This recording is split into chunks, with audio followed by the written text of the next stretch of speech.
Hello and welcome to Sport for Business, where we're joined today by Neil Treacy from the OTB Sports team that is currently totally and utterly immersed in the British and Irish Lions test tour of South Africa. You're very welcome to Sport for Business, Neil. Hi, Rob. Thanks. Good to speak to you. Listen, it was great to hear the commentary on the first big game of the tour against South Africa on Wednesday. It brought it to life in something which was sporting rather than the other contexts which are surrounding the tour, like COVID and riots and all the rest of it. How good was it from your point of view to actually get that sporting story centre stage again? Yeah, it was great. Just the level of intensity to the match itself on Wednesday night was just brilliant, because this was the fifth game we'd done over the last few weeks, and the first one against Japan, it was very much a warm-up game. They didn't blow past Japan, but it was like a comfortable win. And then the other games, you were talking 56 points, 54 points, 70 points. So I was kind of getting used over those first couple of weeks to just commentating on a lot of tries that ultimately weren't really meaning too much. And you want to have a game where you can actually really, really get excited. And you're wary as well. When I was commentating on those early games, like I don't want to be getting too worked up over the fact that the Lions have their eighth try of the game against a second string Sharks team for the second time in 4 days. You want to be able to hold a few things in reserve for when it actually matters. So to have a game where there was really it felt like a bit of jeopardy finally on the line was excellent on Wednesday night. And I think particularly the middle third of it really all of a sudden felt like it was stepping up into like test match intensity, where the hits were huge. There was a bit of niggle off the ball.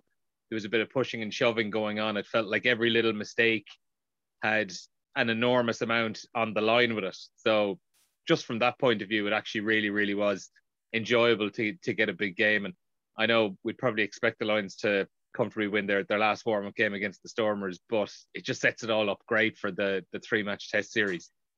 How exciting was it for you in a personal capacity as the man who was going to be behind this, as the voice that was going to be bringing the tour to the nation through Newstalk on the radio and through the app and through all of the various content as well? Was it something that was planned a long way in advance, or was this one of those deals that came up and the team thought this is the right thing to do and Neil is the right man to go for it?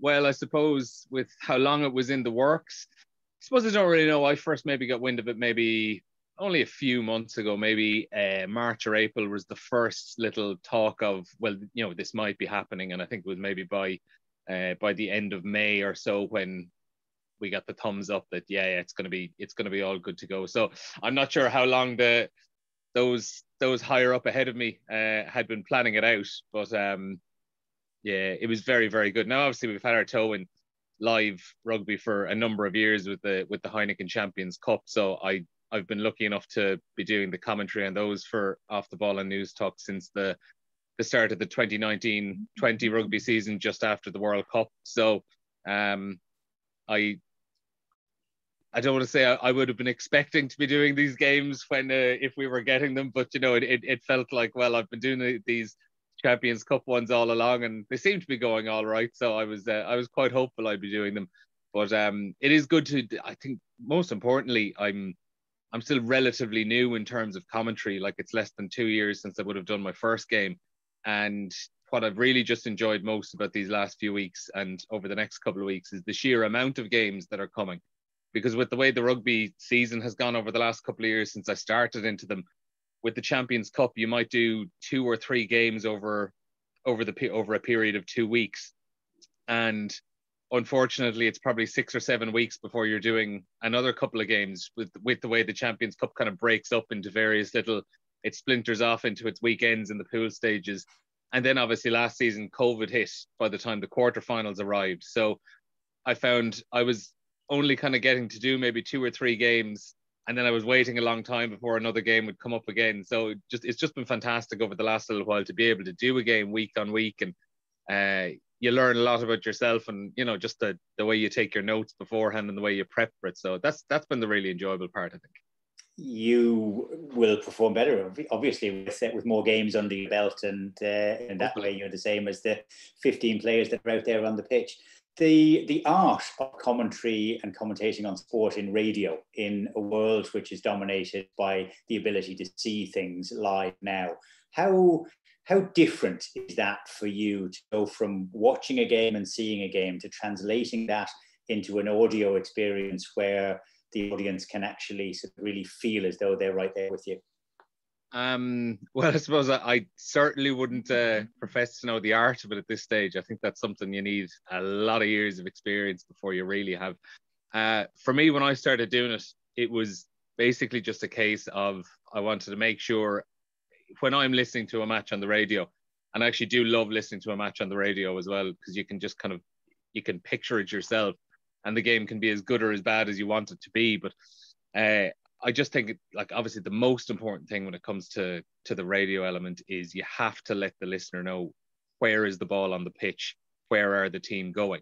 So it's the one thing I always ram home anytime I'm doing the commentary is pretty much every few seconds I'm reminding people lines are just outside the 22, 10 meters in from the near side of the pitch. They're moving up towards the halfway line. They're moving it left out towards the far side of the pitch, and just constantly letting people know where they are, because the last thing you want when you're listening to the game is to be going through a number of phases and all of a sudden a team goes over for a try and you thought they were back at the halfway line just about 5 or 6 seconds earlier. So that's, I suppose, in terms of the basics of it and the bread and butter, and what I want to make sure I do in every single game is just let people know at all times where is the ball, and just try to give them an idea of how the game is moving. And I think everything else after that is a bonus if you can deliver it really well, if you can have some good sharp lines, if you can deliver the material concisely. That's all a bonus after that. But the fundamental part, I think, is just about making sure where is the ball on the pitch. Do you prepare some of those sharp lines in advance? Do you have a mind map in place of, I can go here if such and such happens, or is it very much in the moment? No, I've always been really wary about not preparing those lines, because I think you can always tell when they are prepared and they just do not sound right. So sometimes I'll say something and it doesn't quite come off, and you might get tangled in your own words. But I'd rather end up like that than delivering a pre-prepared line that just doesn't really hit. It just, you see it sometimes, and you can always tell. I just think you can always tell when something has been written down in advance, where a commentator is thinking of the moment, and you don't want to be a commentator as well who is rehearsing for their moment. The match is the moment. It's not me commentating on the match. The match is what people are there to hear. And if you do it well and you do it right, then you will have that moment captured all right. When you kicked off and started, you were obviously in an as live environment, so that you were there in the ground and commentating on it. I guess we've had time now to adapt and to adjust to doing it off screen, but how big of a challenge is that? Because many people will understand that when you go to a match and you see all of the different things that are happening on the pitch through your own eyes and the wider perspective rather than that of a TV director, it's a different experience. So how do you overcome that challenge? I suppose the two main challenges to overcome when it comes to rugby anyway, doing them off tube as we call it, would be the first one is that if someone makes a line break in midfield, the camera is kind of up relatively close to where that's happening. So you do have to try stall out for maybe in a second and a half before you can really get excited, just in case there's a full back lying deep off camera that you're not really aware of. Whereas obviously if you're in the ground and you see a line break is made, you know straight away if there's green grass between himself and a try line, or if there's a full back or a winger covering. So sometimes you do have to just mentally prepare yourself for the fact that there might be something happening just off camera that could make this, a clear try scoring opportunity, or could cut it out in the space of a second and a half. And the other part of it then as well is, I have found it's quite specific to rugby as opposed to soccer. In a soccer game, you always see when a substitution is made. It feels like it's a longer stoppage. You'll see the player walking off the pitch and you'll see his substitute coming on for him. I've certainly noticed over the last year or so doing rugby games off tube that you don't really get to see those substitutions being made. And there are a number of times when we're doing matches over the last while where you see might be the 60th odd minute in a game, and all of a sudden there's a number 20 out there on the pitch, and you don't know that he come on 3 minutes ago, and this is the first time he's really been in shot. You don't know, was he just on in the last 10 seconds? And then you're trying to figure out as well, who did he come on for? Because, you know, it could be, depending on the number on his back, it could be any number of positions. Luckily, if it's a 16, 17 or 18, you know they've come on for their corresponding front row forward. But, you know, there's other areas of the pitch where it could be any one of 3 or 4 players they've come on for. So while you're trying to call the game, you're having a little scan around, just trying to pick out what numbers are left on the pitch as well, before you can really kind of deliver the substitutions being made. X is on for Y. So they're probably the 2 challenges I've noticed of doing them off tube. Okay, and technologically, you're comfortable, obviously, in the surroundings that you've got there. Is there still a degree of fear from the production side of the house as to what might happen, given the fact that, you know, links can drop and things like that? To be honest, that's probably one of the minor benefits of doing them off tube, that the line we would be connected on is probably a lot more stable than it can be at a stadium. Like, I've been to plenty of stadiums down the years where the press boxes are incredibly tight little spaces where everyone has a tiny little space in front of them where they have their ISDN kit and they have their laptop and all their notes as well. And it's very easy for someone to jerk a leg very quickly and for a plug to become unplugged. And that's when all hell breaks loose. But to be honest, I'd say out of all the games we've done off tube, off site or out of stadiums, I can't even remember any actual tech issues we've had, which is probably one minor relief to it. Great. Well, long may that continue as well. Just finally, before I let you go back into prepping for this weekend and for the test series coming up ahead, when you were growing up and watching sport on television and listening to commentators, was it something you always wanted to do? And who was the voice that was most inspiring to you?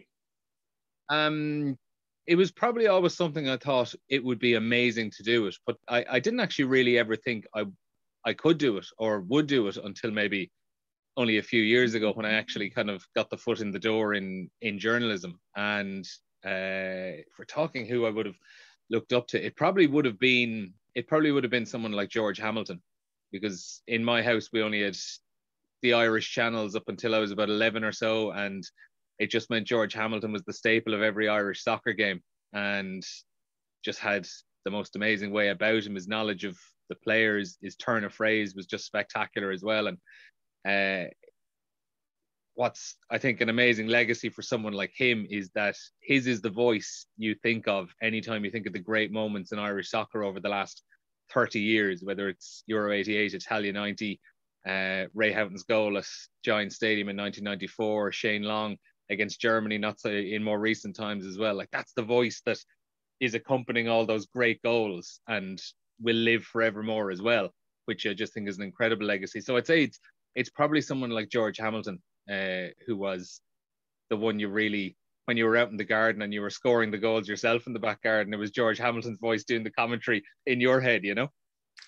Well, who knows? It could be that over the coming weeks that you'll be the voice that will be commentating when Conor Murray offloads to Bundy Aki, who makes the line break in the 79th minute of the third test to win the Lions series, leaving that responsibility firmly and squarely on your broad shoulders. Neil Treacy, thanks very much for taking the time with us today. Thanks, Rob. Pleasure.